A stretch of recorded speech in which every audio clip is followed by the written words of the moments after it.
Bienvenue sur les news de Samir. Aujourd'hui, le sujet de la vidéo sera Dominique de Villepin, ancien Premier ministre français, gaulliste, ce qui représentait la France de l'époque, la France où, à un moment, la droite française, quand elle avait une dignité, une fierté et un honneur, et donc... il s'est exprimé sur plusieurs sujets, BHL, Am Israël, la situation, nous avons... voilà, il y avait vraiment... alors je suppose que vous êtes un peu au courant de ce qui s'est passé avec de Villepin, donc on va y revenir. On va parler bien évidemment de BHL en lui-même, qui accuse les autres d'être achetés, alors que lui-même a été acheté, et ça a été prouvé. Ceux qui achètent ces gens-là, c'est le Qatar. Et vous allez voir, ça va permettre de revenir sur les pays qui déstabilisent le monde, donc voilà, dont le Qatar, et qui avait reçu des critiques de la part du président algérien, qui avait pris un peu le chef du Qatar et l'avait empoigné et lui avait dit: écoute, tu déstabilises n'importe quel pays, mais le mien tu le déstabiliseras pas, sinon je te mets une claque. À ce moment-là, vous avez pu voir cette image où il baisse la tête, pathétique. Bref, l'émir du Qatar.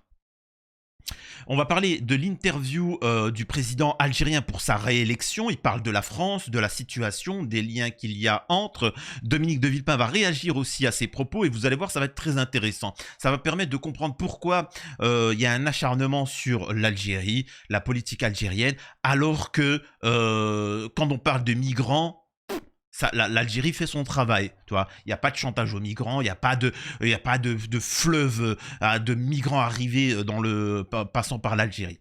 Donc vous allez voir un petit peu ce qu'il en est. Vous allez voir, ça va être très intéressant. Mais avant, bien évidemment, je vous invite à vous abonner, laisser un petit commentaire et un like pour le référencement, me rejoindre sur les réseaux sociaux et sur mes chaînes secondaires. Alors on commence par quel sujet? Je pense que le mieux, même si c'est le plus embêtant, après les autres sont beaucoup plus marrants et drôles et d'analyse et de vidéos, c'est mieux pour que vous compreniez un peu BHL qui il est. C'est, voilà, on va regarder son passif. Pour ceux qui ne sont pas au courant, voilà. Argent du Qatar. Et souvent, c'est ce qu'on reproche à Dominique de Villepin. Alors que le mec, il faisait le... Bon, bref. Bernard-Henri Lévy, débouté de son recours contre le Media Blast. Vous allez comprendre ce qu'il en est, c'est très important, s'il vous plaît, écoutez ça. Bernard-Henri Lévy, qui poursuivait en diffamation le Media Blast et son directeur de publication Denis Robert, a été débouté par le tribunal correctionnel de Paris mercredi 22 septembre. L'écrivain réclamait la suppression d'un article selon lequel le Qatar lui aurait versé 9,1 millions d'euros en échange de son soutien. Faut bien comprendre que nous avons des pays comme le Qatar, qui est eux soumis à un autre pays, qui sont prêts à donner des millions d'euros pour déstabiliser le monde, pour qu'on se prosterne devant leur maître. Bref, et ces gens-là, forcément, ils se sont retrouvés d'un seul coup multimilliardaires avec le pétrole, etc. Et ils n'ont pas d'histoire de guerre, de développement. En fait, c'est rien. Voilà, c'est juste des mecs qui ont de l'argent, des enfants pour les gâter, et donc ils savent pas comment utiliser l'argent. Et c'est pour ça que les mecs, ils achètent des clubs de foot, tu vois. Ils achètent des clubs de foot. Au lieu de développer leur pays, leur industrie, leur économie, non, ça achète des clubs de foot. Bref. Blast l'a échappé belle. La 17e chambre du tribunal correctionnel a débouté mercredi 23 septembre le philosophe BHL de son recours en diffamation. L'écrivain était aussi condamné à verser 3 000 € à ce média d'investigation, né en début 2021, pour couvrir les frais avancés lors de la procédure. BHL poursuivait le média en ligne et son directeur de publication Denis Robert pour une enquête publiée en avril dernier. Cet article faisait partie d'une série de révélations sur les dessous de la politique étrangère du Qatar. Blast écrivait qu'en 2009 et 2011, l'émir du Qatar, Pipo Miel, aurait procédé à des virements au profit de plusieurs personnalités publiques, dont BHL, 9,1 millions d'euros, Carla Bruni Sarkozy, 6 millions, donc à Sarkozy, Laurent Platini, 9 millions, et l'ONG Human Rights Watch, 3 millions. Alors, vous savez très bien qui est Sarkozy, et ainsi de suite. Donc, vous voyez bien derrière les millions que les gens reçoivent, c'est-à-dire qu'ils reçoivent des millions. Je vous ai déjà expliqué que moi-même, on m'a approché en me proposant 55 000 € par an pour avoir un discours plutôt voilà, un peu sionnard. Donc je vous laisse imaginer des gens beaucoup plus influents. Donc vous comprenez mieux pourquoi d'un seul coup la Tunisie se fait vilipender, pourquoi l'Algérie se fait vilipender, vous comprenez, hein, c'est bon, vous comprenez derrière ce qu'il y a. Bon, excusez-moi de cette parenthèse.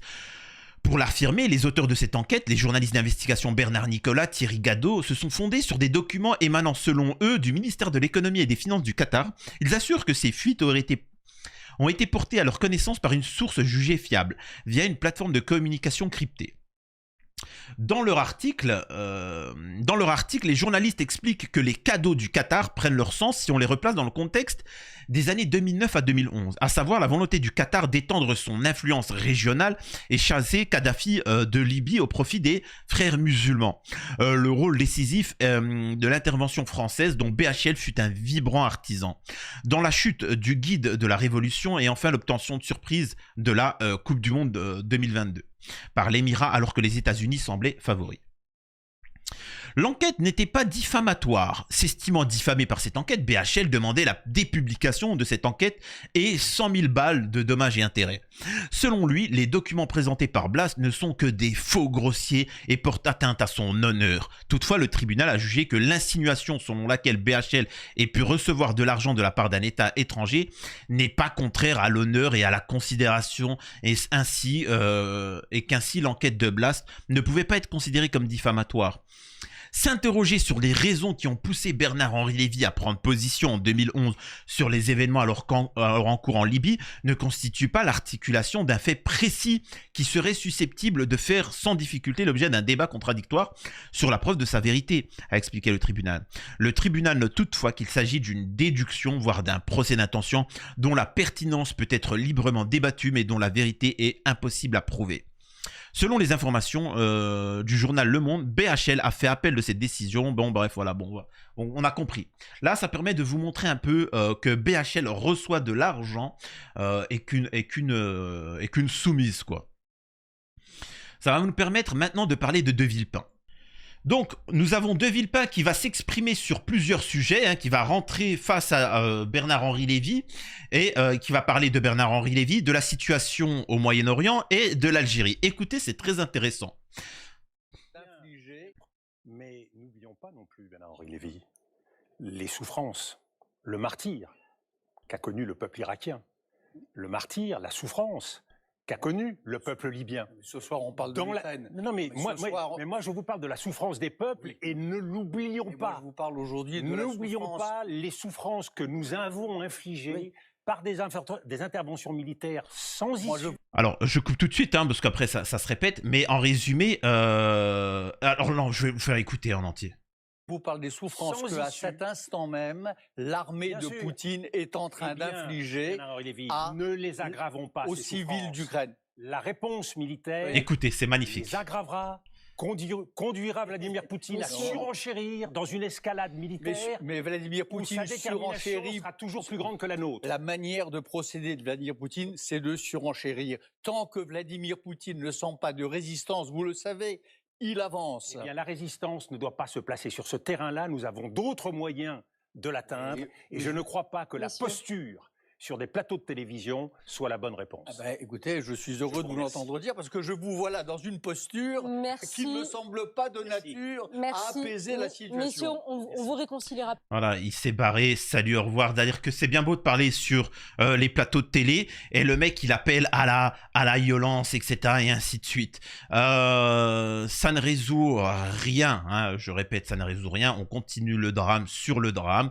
et le seul intérêt... Enfin bon, bref. Donc voilà, il l'a humilié en direct, ce BHL. Et voilà comment s'exprime De Villepin, un homme de paix, et il va se faire encore une fois de nouveau critiquer, mais écoutez la suite. Il y a plein de petites vidéos comme ça qui sont juste géniales de Villepin. C'est un peu en vrac, désolé, parce qu'il y a un moment on va parler du Moyen-Orient, parfois de l'Algérie. Écoutez. Ce grand pays, ami, frère. Il dit c'est devenu un étendard derrière lequel marche l'armée des extrémistes de droite en France, qui cherchent donc à l'abroger. Comment on réagit à cela? Comment doit réagir la France aux propos du président algérien? Cela fait malheureusement de longs mois. On vous fera écouter le président algérien et son discours qui est très intéressant après. Donc voilà, on y reviendra. Mais il a fait un discours où il remet les points sur les i. Année que l'on voit la relation avec ce grand pays, ami, frère, qu'est l'Algérie, se dégrader jour après jour. Et de dégradation en dégradation, on en vient... Alors lui, il est de droite. Hein. Il est de droite. Hein. Il faut savoir que la gauche a une haine viscérale envers l'Algérie. Une haine viscérale. Tout ça parce que, disons qu'ils sont indépendants. Ils sont autonomes. Et voilà. Hein. Je rappelle que l'homme de gauche aime bien les étrangers, mais soumis, tu vois. C'est-à-dire qu'ils aiment bien le Renoir qui est en slip et qui danse comme ça. Vous avez vu ces vidéos-là que les mecs de gauche adorent, tu vois. Et que moi, à chaque fois, je signale. On voit des Renois en train de danser comme ça. Et là, moi, en France, il faut savoir... Alors, je m'adresse à ceux d'Afrique, à tous ceux qui me regardent d'Afrique, qui ont des métiers, qui sont médecins, qui sont avocats, qui sont ingénieurs, et qui ils me soutiennent. Il faut savoir que les Renois en France me tombent dessus parce qu'ils me disent que je suis raciste. Parce que moi, pourquoi on ne montre pas, par exemple, en Afrique, le médecin, le chirurgien, le truc, etc. Pourquoi on nous montre tout le temps des Renois dans un petit patelin en train de danser comme ça? C'est quoi de ça? T'es en train de nous dire quoi? Après, ils ont un imaginaire qu'en Afrique, les mecs, ils pètent la misère. Oh, t'inquiète pas, c'est des pays qui se développent. Il y a de la corruption, faudra la régler, mais ils se développent. Mais ils ont un fantasme, et ils ont besoin de l'alimenter. Et ça, pour moi, c'est du racisme. Excusez-moi de ce coup de gueule. Des accusations qui, évidemment, dépassent, et de loin, toute réalité. Qui est, en regardant en arrière, et ce travail, il est fait par de nombreux historiens, des crimes de guerre, voire même des crimes contre l'humanité, c'est une chose. Revenons à la mesure. Pourquoi? Parce que la tentation aujourd'hui, ici en France, c'est de faire de l'Algérie le bouc émissaire d'un certain nombre de nos problèmes, et c'est particulièrement vrai en matière d'immigration. Donc là, il te dit effectivement, il faut savoir qu'en France, c'est bouc émissaire. C'est-à-dire que vraiment, pour ceux qui nous regardent d'Algérie, il faut savoir qu'en France, depuis, on nous parle Algérie. Tous les problèmes de la France, il faut bien que vous compreniez une chose, c'est l'Algérie. L'immigration, vous allez me dire, mais Samir, le président, enfin l'Algérie, elle ne fait pas, il ne laisse rien passer, il n'y a aucun migrant qui ne passe. Tu vois, ils vont te dire, c'est pas grave, mais... L'Algérie n'a pas apporté cela. Et nous avons à trouver avec les Algériens des réponses et des solutions. Le président de la République a voulu renouer avec le Maroc en acquiesçant sur la souveraineté marocaine du Sahara occidental. Nous aurions dû faire tout cela dans le cadre des Nations Unies et en liaison avec l'Algérie. On ne peut pas aujourd'hui faire avancer un règlement diplomatique de quelque question que ce soit sans le faire avec tous. Et sur l'immigration, vouloir brandir aujourd'hui le symbole de l'accord de 68, dont nous savons tous qu'il est une des conséquences des accords d'Évian, c'est vouloir quoi? C'est vouloir ouvrir une guerre avec l'Algérie, une guerre des mémoires en tout cas. Tout cela est absurde, il y a d'autres chemins. Aujourd'hui, nous réglerons la question de l'immigration, des Algériens détenus en centre de rétention administrative et que nous voulons renvoyer chez eux qu'en accord avec l'Algérie. Ça implique le dialogue, ça implique le respect. Et ça implique la capacité d'assumer cette histoire que nous avons et qui est partagée et qui est si importante des deux côtés. Encore une fois, pour cette histoire de migrants, je vais être tout simple. C'est le problème de la France, les gars. C'est le problème de la France. C'est tout, faut pas chercher à comprendre. Moi, je vous le répète. Et encore une fois, il faut bien comprendre aussi la problématique chez les migrants. Alors là, j'apporte une réflexion et de la réalité. Hein. Je sais que pour les gens sur Twitter, c'est pas... ils brûlent leur passeport. On ne sait pas ils sont de quelle origine. Vous avez des migrants, on ne sait pas de quelle origine ils sont. Ils viennent et en fait, tu peux plus les expulser. Tu veux les expulser où? Le mec, il est libyen, tunisien, marocain, algérien. Il vous dit non mais je suis afghan. Donc tu peux plus... Vous voyez ce que je veux dire? Ils font exprès. Quel pays est en guerre? Hop, et vous pouvez plus l'expulser. Ils jouent sur ça. Et donc, la France, ce qu'ils font, c'est qu'ils envoient à toutes les ambassades. Ouais, vous voulez pas le récupérer? Et l'ambassade t'explique, mais qu'est-ce qui nous prouve que c'est un de nos ressortissants? Deuxième point, tu ne peux pas leur en vouloir de dire, les mecs, c'est des délinquants, on n'en veut pas. Moi, personnel... Moi, demain, demain, j'ai un pays, les pédos, les criminels, les gens mauvais, ils se barrent. Les feignasses, les machins, ils se barrent. Mais merci! Mais merci! J'ai même pas besoin de faire le travail, ils le font eux-mêmes! Imaginez-vous en France... S'il vous plaît, là je m'adresse à ceux qui... à les pseudo-patriotes, assistent, etc. S'il vous plaît, mettez-vous à la place de l'Algérie. Imaginez-vous qu'en France, les racailles, les délinquants, les trucs comme ça, les pédos, ils décident de se barrer de la France. Ils se barrent de la France. Ils vont aller aux États-Unis, ils vont au Japon, ils vont dans n'importe quel pays. Voilà. Ils vont tous en Allemagne, par exemple. Et l'Allemagne, d'un seul coup, ils vous disent, ouais, vous pouvez les récupérer. Vous allez dire quoi, vous? Bon débarras! Oust de là! Donc, faites-en ce que vous voulez. Donc, si vous voulez les mettre dans des camps de travail, on s'en balèque. Donc, je suis désolé, la problématique n'est pas l'Algérie. La problématique, c'est la France. Si demain, vous faites une loi où le migrant illégal prend la peine de prison à perpétuité, etc., vous inquiétez pas, plus personne va vouloir venir. Ils vont savoir qu'ici, c'est la perpète, tu vois. C'est tout, c'est aussi simple que ça. C'est une des solutions, par exemple. Donc voilà, donc encore une fois, De Villepin qui s'exprime, c'est très bien. Et on tombe sur De Villepin juste parce qu'il fait partie de cette France qui soutient les Palestiniens, tout simplement, le droit international. En fait, j'en vois beaucoup, malheureusement, qui tombent sur De Villepin en pensant qu'il est pro-palestinien. Vous verrez jamais De Villepin aller dans une manif et dire « Free, free Palestine, free, free, free Palestine !»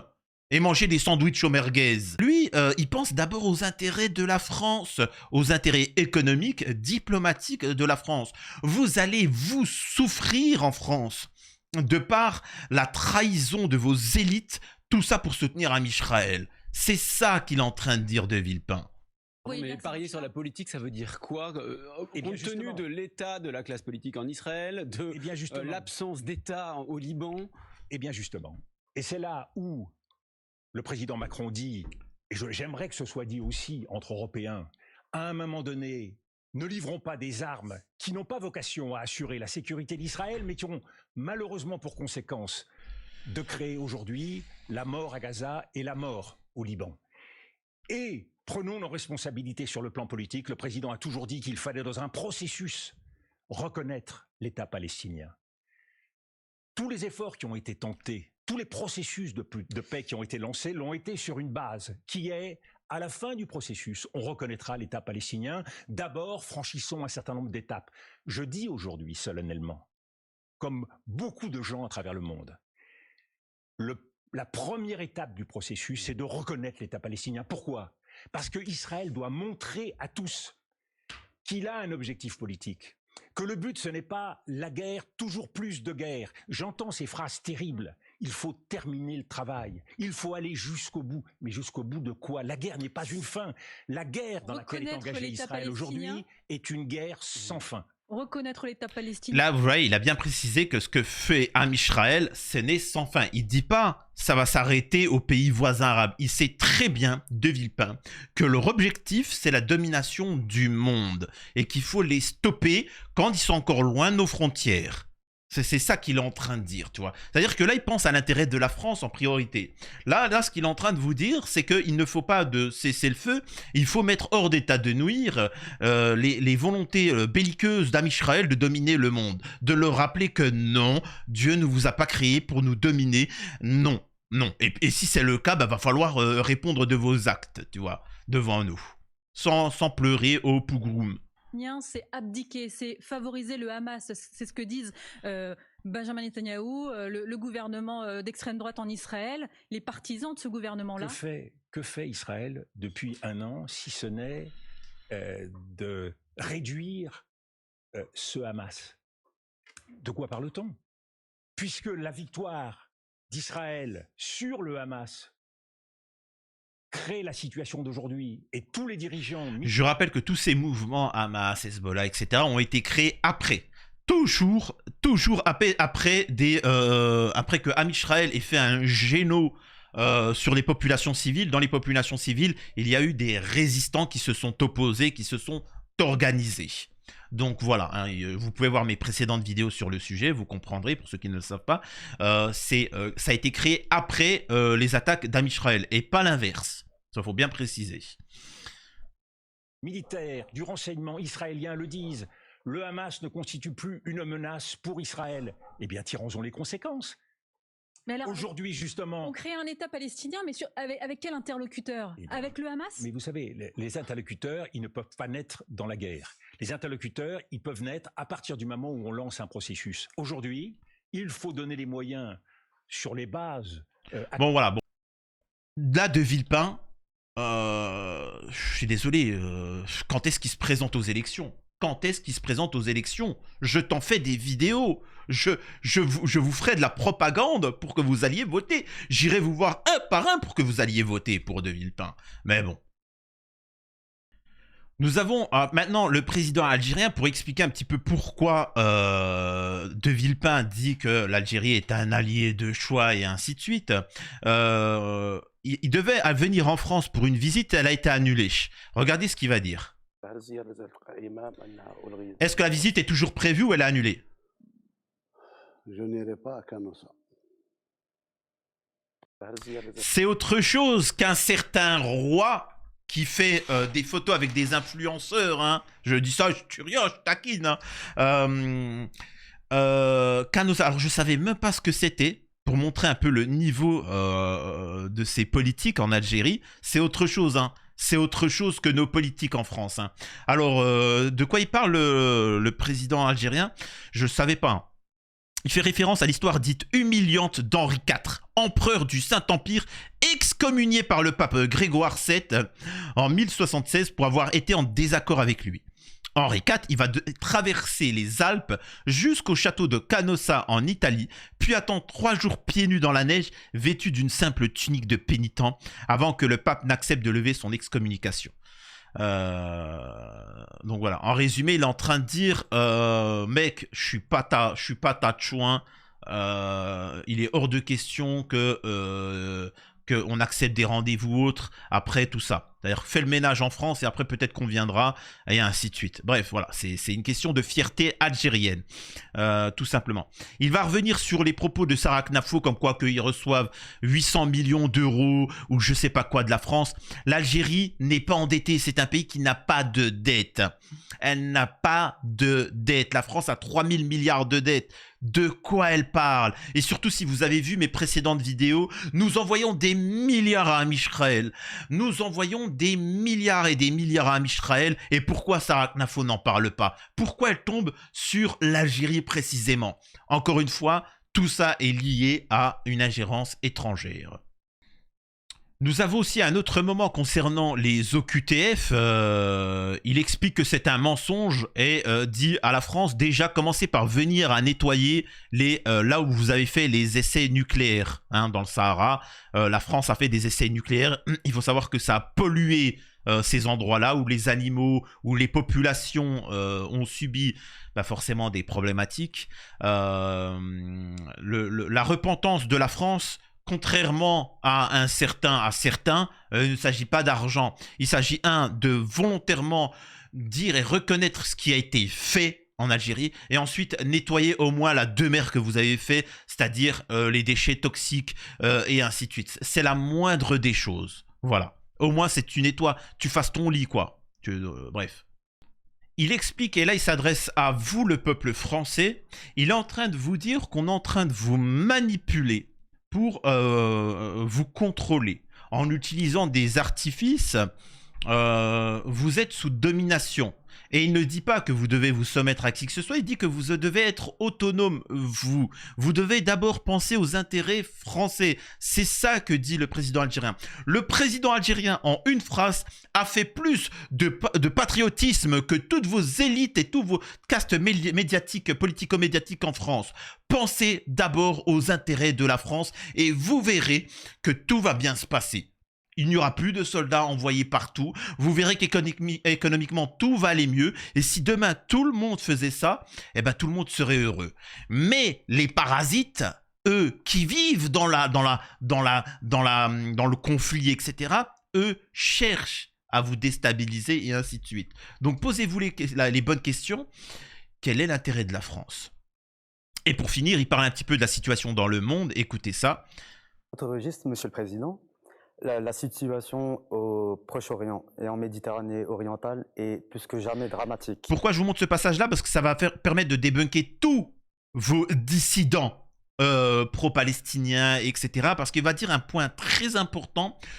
Parce que tous les dissidents ont appelé, j'ai bien dit les dissidents en titre, appellent à limiter le financement de l'Algérie pour son armée. Tu vois, un peu comme la Corée du Nord. Ils veulent absolument qu'on soit comme certains pays, qu'on investisse dans des clubs de foot et aussi qu'on fait des concours de twerk.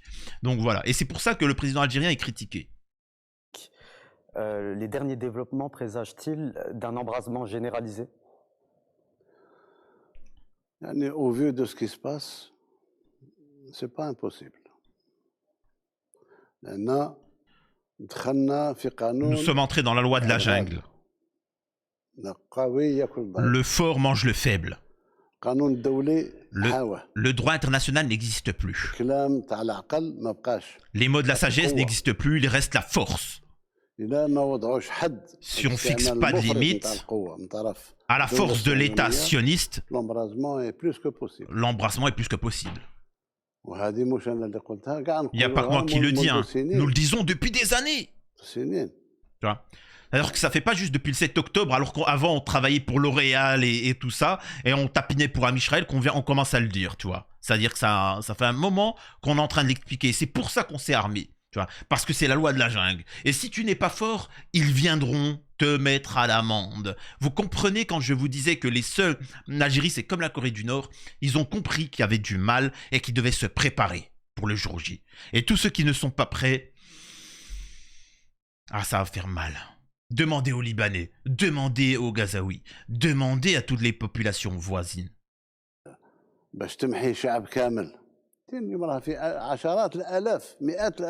On en a des dizaines de milliers de victimes. Elle est où la dignité des États? Ils sont où les Nations Unies? Celui qui est puissant est totalement libre. Si tu es côté du fort, t'es libre. Mais si tu es côté du faible, tout le monde te juge. Voilà.